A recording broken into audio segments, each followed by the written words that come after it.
Hi all welcome back to my YouTube channel. ಎಲ್ಲರೂ ಹೇಗಿದ್ದೀರಾ? I hope ಚೆನ್ನಾಗಿದ್ದೀರಾ ಅಂತ ಭಾವಿಸ್ತಾ ಇವತ್ತಿನ ವ್ಲಾಗ್ ಸ್ಟಾರ್ಟ್ ಮಾಡ್ತಾ ಇದ್ದೀನಿ. ಇವತ್ತಿನ ವ್ಲಾಗಲ್ಲಿ ನನ್ನ ಮಗನಿಗೆ ಸ್ಕೂಲಿಗೆ ಜಾಯಿನ್ ಮಾಡಿಸೋಣ ಅಂತ ಹೇಳಿ ಒಂದಷ್ಟು ಸ್ಕೂಲ್ ಸರ್ಚ್ ಮಾಡಿದ್ವಿ. ಅದರಲ್ಲಿ ಒಂದು ಸ್ಕೂಲ್ ತುಂಬ ಇಷ್ಟ ಆಯಿತು. ಹಾಗೆ ನಮ್ಮ ಮನೆಗೆ ನಿಯರ್ ಇದ್ದಿದ್ದರಿಂದ ಹೋದ್ವಿ ನೋಡ್ಕೊಂಬರ್ಲಿಕ್ಕೆ. ತುಂಬ ಚೆನ್ನಾಗಿತ್ತು. ಅದೇ ಸ್ಕೂಲಿಗೆ ಜಾಯಿನ್ ಮಾಡಿದ್ವಿ. ಅದಕ್ಕೂ ಮುಂಚೆ ನನ್ನ ಮಗನಿಗೆ ಅಕ್ಷರಾಭ್ಯಾಸ ಮಾಡಿಸಿರಲಿಲ್ಲ. ಹಾಗಾಗಿ ನಮ್ಮ ಏರಿಯಾದಲ್ಲೇ ಶಾರದಾ ದೇವಸ್ಥಾನ ಇದ್ದಿದ್ದರಿಂದ ಅಲ್ಲೇ ಮಾಡಿಸೋಣ ಅಂತ ಹೇಳಿ ಬುಕ್ ಮಾಡ್ಕೊಂಡು ಬಂದಿದ್ವಿ. ಅವರು ಒಂದಷ್ಟು ರಶೀತಿ ಕೊಟ್ಟಿದ್ರು, ಇದೇ ಥರ ಬರಬೇಕು ಮತ್ತು ಇದೇ ಐಟಮ್ಸ್ ಎಲ್ಲ ತೊಗೊಂಬರ್ಬೇಕು ಅಂತ ಹೇಳಿ. ಹಾಗಾಗಿ ಬೆಳಗ್ಗೆಲೇ ಪಾಪಗೂ ಕೂಡ ಎಣ್ಣೆ ಸ್ನಾನ ಮಾಡಿಸಿ ಅವನಿಗೂ ಕೂಡ ಹೊಸ ಬಟ್ಟೆ ಹಾಕಿ ನಾನು ಸ್ಯಾರಿ ಹಾಕ್ಕೊಂಡು ಹಾಗೆ ಹಸ್ಬೆಂಡ್ ಕೂಡ ಪಂಚಶಲ್ಯ ಹಾಕ್ಕೊಂಡು ಹೊರಟುವಿ. ಹಾಗೆ ದೇವಸ್ಥಾನಕ್ಕೆ ಒಂದು 2 ತಟ್ಟೆಯಲ್ಲಿ 5 ಥರ ಹಣ್ಣು ಮತ್ತು ಸ್ಲೇಟು, ಬಳಪ, ಹಾಗೆ ಅಕ್ಕಿ 1 kg ಅಷ್ಟು ಅಕ್ಕಿ ಮತ್ತು ಪೂಜೆಗೆ ಏನೇನು ಬೇಕು ಹೂವು, ಹಣ್ಣು, ಕರ್ಪೂರ, ಗಂಧದ ಕಡ್ಡಿ, ಕಾಯಿ ಎಲ್ಲ ಥರ ತೊಗೊಂಡ್ವಿ. ಅವರು ಬರೆದಿದ್ದು ಅಷ್ಟೇ ಐಟಮ್ಸು. ಅದು ಸ್ಲಿಪ್ಪು ನನಗೆ ಹಾಳಾಗಿಬಿಡ್ತು, ಅದಕ್ಕೋಸ್ಕರ ವಿಡಿಯೋದಲ್ಲಿ ಶೇರ್ ಮಾಡೋಕ್ಕಾಗಿಲ್ಲ ಅಷ್ಟೇ. ಎಲೆ ಅಡಿಕೆ ಎಲ್ಲ ಪ್ರತಿಯೊಂದು ಅವ್ರು ಏನೇನು ಹೇಳಿದರು ಎಲ್ಲ ತಗೊಂಡು ಅಕ್ಷರಾಭ್ಯಾಸ ಮಾಡಿಸೋಣ ಅಂತ ದೇವಸ್ಥಾನಕ್ಕೆ ಹೋದ್ವಿ. ದೇವಸ್ಥಾನ ಅಂತೂ ಅಷ್ಟು ಚೆನ್ನಾಗಿತ್ತು, ಎಷ್ಟು ಪ್ರಶಾಂತವಾಗಿತ್ತು ಅಂದರೆ ಬೆಳಗ್ಗೆನೇ ಹೋಗಿದ್ದು. 9 ಗಂಟೆಗೆ ಹೋದ್ವಿ ದೇವಸ್ಥಾನಕ್ಕೆ. ಅಷ್ಟರಲ್ಲಿ ತುಂಬ ಜನ ಬಂದಿದ್ದರು ಅಕ್ಷರಾಭ್ಯಾಸ ಮಾಡಿಸ್ಲಿಕ್ಕೆ. ತುಂಬ ಮಕ್ಕಳುಗಳು ಕರ್ಕೊಂಡು ಬಂದಿದ್ದರು. ಚೆನ್ನಾಗಿತ್ತು ದೇವಸ್ಥಾನ ಅಂತೂ. ಒಂದು 4-5 ಜನ ಇದ್ವಿ ಅಷ್ಟೇ. ನಮಗೆ ಅಕ್ಷರಾಭ್ಯಾಸ ಮಾಡಿಸ್ಕೊಡೋ ಅಷ್ಟರಲ್ಲಿ ಇನ್ನೂ ತುಂಬ ಜನ ಬಂದರು. ವೀಡಿಯೋಸ್ ಮಾಡೋ ಹಾಗಿರಲಿಲ್ಲ, ಹಾಗಾಗಿ ವೀಡಿಯೋಸ್ ಮಾಡ್ಕೊಂಡಿಲ್ಲ ನಾನು ಜಾಸ್ತಿ. ನಮ್ಮದು ಅಕ್ಷರಾಭ್ಯಾಸ ಟೈಮಿಂಗ್ಸು 10ರಿಂದ 11:30 ಅಂತ ಹೇಳಿದರು. ಅದೇ ಟೈಮಿಂಗ್ಸಲ್ಲಿ ಒಬ್ಬೊಬ್ರಿಗೇ ಬೇರೆ ಸಪ್ರೇಟಾಗಿ ಅಕ್ಷರಾಭ್ಯಾಸ ಮಾಡಿಸ್ಕೊಡ್ತಾರೆ. ತುಂಬ ಚೆನ್ನಾಗಿ ಮಾಡಿಸ್ಕೊಡ್ತಾರೆ. ನಾವು ಶೃಂಗೇರಿಗೆ ಹೋಗಿ ಯಾವ ಥರ ಅಕ್ಷರಾಭ್ಯಾಸ ಮಾಡಿಸ್ಬೇಕು ಅಂದ್ಕೊಂಡಿರ್ತೀವಿ ಅಲ್ವಾ, ಸೇಮ್ ಅಲ್ಲಿ ಯಾವ ಥರ ಮಾಡ್ತಾರೆ ಅದಕ್ಕೂ ಒಂದು ಪಟ್ಟು ಜಾಸ್ತಿ ಚೆನ್ನಾಗಿ ನಮ್ಮ ಕೈಯಲ್ಲೇ ಅಕ್ಷರಾಭ್ಯಾಸ ಮಾಡಿಸ್ತಾರೆ. ಮತ್ತು ಮಂತ್ರ ಎಲ್ಲ ಹೇಳಿಸ್ತಾರೆ. ತಂದೆ ತಾಯಿ ಆಶೀರ್ವಾದ ಎಷ್ಟು ಮಕ್ಳಿಗೆ ಇಂಪಾರ್ಟೆಂಟು ಅನ್ನೋದು ಈ ದೇವಸ್ಥಾನದಲ್ಲಿ ಗೊತ್ತಾಗುತ್ತೆ ನಮಗೆ. ತುಂಬ ಅಂದರೆ ತುಂಬ ಚೆನ್ನಾಗಿತ್ತು. ನನಗೂ ಕೂಡ ಈ ಎಕ್ಸ್ಪೀರಿಯೆನ್ಸ್ ಹೊಸದಾಗಿದ್ದರಿಂದ ಯಾವುದೇ ರೀತಿ ಫ್ಯಾಮಿಲಿ ಏನೂ ಕರ್ಕೊಂಡು ಹೋಗಿರಲಿಲ್ಲ. ಅಲ್ಲಿ ಬಂದಿದ್ದವರು ಕರ್ಕೊಂಬಂದಿದ್ರು, ಜೊತೇಲಿ ಫ್ಯಾಮಿಲಿ ಕರ್ಕೊಂಬಂದಿದ್ರು. ಫ್ಯಾಮಿಲಿ ಕರ್ಕೊಂಡು ಹೋದರೆ ತುಂಬ ಚೆನ್ನಾಗಿರುತ್ತೆ. ನೀವು ಯಾರಾದರೂ ಹತ್ತಿರದಲ್ಲಿ ಅಂದರೆ near by Girinagar near by ಇರೋರು ಬಂದು ಶಾರದಾ ದೇವಸ್ಥಾನದಲ್ಲಿ ಮಕ್ಕಳಿಗೆ ಅಕ್ಷರಾಭ್ಯಾಸ ಮಾಡಿಸ್ಬೋದು. ತುಂಬ ಚೆನ್ನಾಗಿರುತ್ತೆ. ಯಾವುದೇ ರೀತಿ ಜಾಸ್ತಿ ದುಡ್ಡೇನು ತೊಗೊಳ್ಳೋದು ಆ ಥರ ಮೋಸ ಎಂತೂ ಮಾಡಲ್ಲ. ಶಾರದಾ ದೇವಸ್ಥಾನ ಶೃಂಗೇರಿಲಿ ಯಾವ ಥರ ಎಷ್ಟು ಅಮೌಂಟ್ ಇರುತ್ತೆ ಸೇಮ್ ಅಷ್ಟೇ ಅಮೌಂಟಲ್ಲಿ ಪೂಜೆ ಮಾಡಿಕೊಡ್ತಾರೆ. ಅಂದರೆ ಸ್ವಲ್ಪ ವಿಧಿವಿಧಾನ ಚೆನ್ನಾಗಿ ಮಾಡಿಕೊಡ್ತಾರೆ. ಅಲ್ಲಿ ಎಲ್ಲರೂ ಒಟ್ಟಿಗೆ ಕೂರಿಸಿ ಮಾಡ್ತಾರೆ ಸಾಮೂಹಿಕವಾಗಿ. ಇಲ್ಲಿ ಒಬ್ಬೊಬ್ಬರಿಗೆ ಸಪ್ರೇಟಾಗಿ ಮಾಡಿಕೊಡ್ತಾರೆ. ಅಂದರೆ ಚೆನ್ನಾಗಿ ಮಾಡಿಕೊಡ್ತಾರೆ. ಯಾವುದೇ ರೀತಿ ನಮ್ಮ ದುಡ್ಡಿಗೆ ಮೋಸ ಇಲ್ಲ. ಮತ್ತು ಅಕ್ಷರಾಭ್ಯಾಸ ಮಾಡಿಸ್ಲೇಬೇಕು ಅನ್ನೋದೇನು ರೂಲ್ಸ್ ಇಲ್ಲ. ನಮ್ಮ ಮನಸ್ಸಿಗೆ ಖುಷಿ ಆದರೆ ಮಾತ್ರ, ಅಂದರೆ ಮಾಡಿಸ್ಬೇಕು ಅನ್ನೋ ಮನಸ್ಸಲ್ಲಿದ್ದರೆ ಮಾಡಿಸ್ಬೋದು. ನನಗೆ ತುಂಬ ದಿನದಿಂದ ಹಂಗೆ ಅನಿಸ್ತಾನೆ ಇತ್ತು ಮಾಡಿಸ್ಬೇಕು ಅಂತ. ಹಾಗಾಗಿ ನಾನು ಕೂಡ ಮಾಡಿಸ್ದೆ. ನನಗಂತೂ ಸಖತ್ತು ಖುಷಿ ಆಯಿತು. ಅಕ್ಷರಾಭ್ಯಾಸ ಮಾಡಿದ ತಕ್ಷಣ ಮಕ್ಕಳು ಓದ್ತಾರ, ಚೆನ್ನಾಗಿ ಓದ್ಬಿಡ್ತಾರ ಹಾಗೆ ಹೀಗೆ ಅನ್ನೋರಿಗೆಲ್ಲ ಚೆನ್ನಾಗಿ ಓದ್ತಾರೆ ಅನ್ನೋದಕ್ಕಿಂತ ಒಂದು ದೇವ್ರ ಸಪೋರ್ಟ್ ಅಂತ. ನಾವೇನೇ ಕೆಲಸ ಮಾಡಬೇಕಾದ್ರೂ ದೇವ್ರು ನೆನೆಸ್ಕೊತೀವಿ ಅಲ್ವಾ, ಹಾಗೇ ಅವನು ಓದಲಿಕ್ಕೆ ಯಾವುದೇ ರೀತಿ ಅಡ್ಡಿ ಆತಂಕ ಬರದೇ ಇರಲಿ ಅನ್ನೋದಕ್ಕೋಸ್ಕರ ಮಾಡಿಸ್ತಿರೋದಷ್ಟೇ.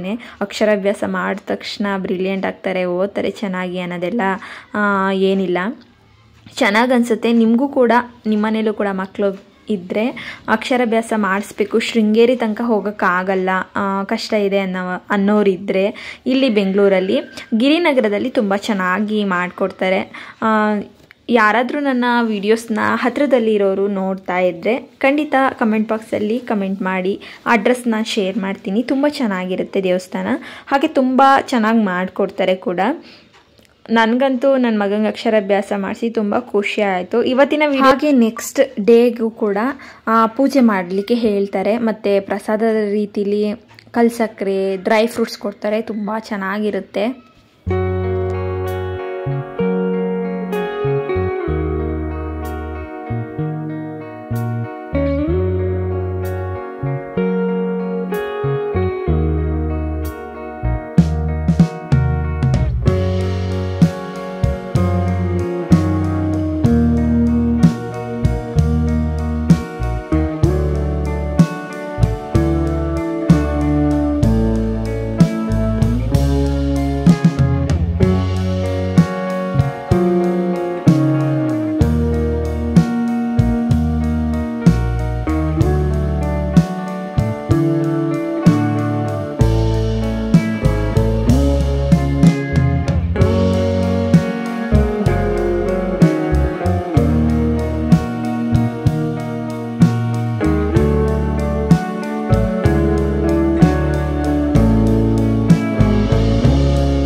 ಬಾಕ್ಸಲ್ಲಿ ಡ್ರೈ ಫ್ರೂಟ್ಸ್ ಕೊಡ್ತಾರೆ, ಪ್ರಸಾದ ಅಂತ ಹೇಳಿ ತುಂಬ ಚೆನ್ನಾಗಿರುತ್ತೆ.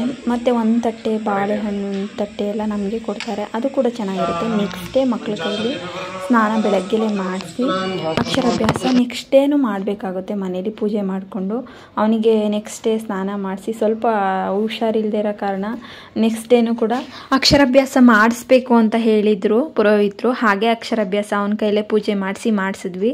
ತುಂಬ ಖುಷಿಯಾಯಿತು. ಈ ವಿಡಿಯೋ ಇಷ್ಟೇ ಆಗಿತ್ತು. ನೆಕ್ಸ್ಟ್ ಇನ್ನೊಂದು ಒಳ್ಳೆ ವ್ಲಾಗ್ ಜೊತೆ ಸಿಗ್ತೀನಿ. ಅಲ್ಲಿವರೆಗೂ ನನ್ನ ಚಾನಲ್ನ ಹೀಗೆ ನೋಡ್ತಾ ಇರಿ, ಸಪೋರ್ಟ್ ಮಾಡ್ತಾ ಇರಿ. Bye all.